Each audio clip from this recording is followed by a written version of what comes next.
దేశవ్యాప్తంగా petrol diesel ధరలు లీటర్కు ₹3 పెరగడం సామాన్యుల జేబుకు భారం కలిగించిందనేది వాస్తవం. దాదాపు 4 ఏళ్ల సుదీర్ఘ విరామం తర్వాత జరిగిన ఈ పెంపు సహజంగానే చర్చనీయాంశమైంది.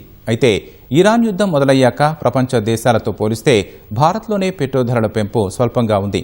అమెరికా, యుఏఈ వంటి ధనిక దేశాలు సైతం ఇంధన ధరలను అమాంతం పెంచేసినా 82 దేశాలు ఇంధనంపై ఆంక్షలు విధించినా వాటితో పోలిస్తే భారత్లో పరిస్థితులు మెరుగ్గా ఉన్నాయి. అమెరికా ఇరాన్ యుద్దం కారణంగా ప్రపంచంలో అత్యంత కీలకమైన చమురు రవాణా మార్గమైన హర్మూజ్ జలసంధిలో ఉద్రిక్తతలు నెలకొన్నాయి. ప్రపంచవ్యాప్తంగా చమురు సరఫరా దెబ్బతిని ధరలు ఆకాశాన్నంటుతున్నాయి.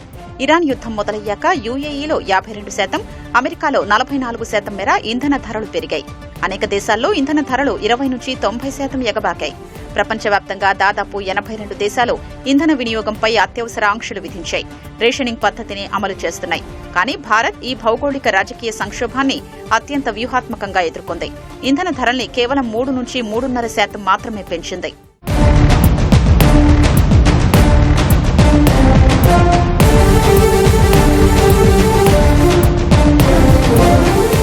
గడిచిన 2.5 నెలలుగా బ్యారెల్ ముడి చమురు ధర $100 దాటినప్పటికీ భారత ప్రభుత్వ రంగ చమురు సంస్థలు ధరల్ని స్థిరంగా ఉంచాయి.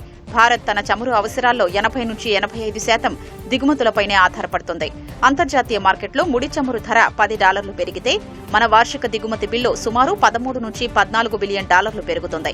తాజా లెక్కల ప్రకారం దేశీయ చమురు సంస్థలు లీటర్ పెట్రోల్పై 26, డీజిల్పై $82 చొప్పున నష్టాల్ని ఎదుర్కొంటున్నాయి.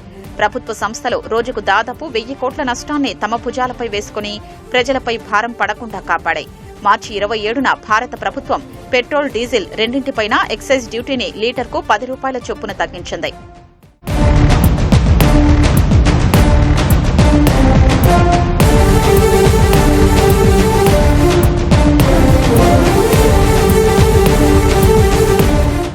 అంతర్జాతీయ ధరలకు అనుగుణంగా మన దేశంలో కూడా ఇంధన ధరల్ని పెంచితే ఆ పెంపు భారీగా ఉండేదని ఆర్థిక నిపుణులు అంచనా వేస్తున్నారు. అదే జరిగితే పేదల జీవనోపాధిపై కోలుకోలేని దెబ్బ పడేది. అందుకే ప్రభుత్వం ఆ మార్గాన్ని ఎంచుకోలేదు. ఇతర దేశాల్లో మాదిరిగా ఇంధన వినియోగంపై భారత్ కఠిన ఆంక్షలు విధించలేదు. కేవలం పరిస్థితుల్ని చక్కదిద్దేందుకు ఇంధన వినియోగం, బంగారం కొనుగోళ్లను తగ్గించాలని మాత్రమే ప్రధాని మోదీ కోరారు. ఎందుకంటే భారతదేశ వార్షిక ముడి చమురు దిగుమతి బిల్లు 12 నుంచి 15 లక్షల కోట్ల రూపాయలుగా ఉంటే బంగారం దిగుమతులు 6 లక్షల కోట్లుగా ఉన్నాయి. చమురు, బంగారం రూపంలో జరుగుతున్న ఆ భారీ వ్యయాన్ని అరికట్టగలిగితే విదేశీ మారక ద్రవ్యం భారీగా ఆదా అవుతుంది.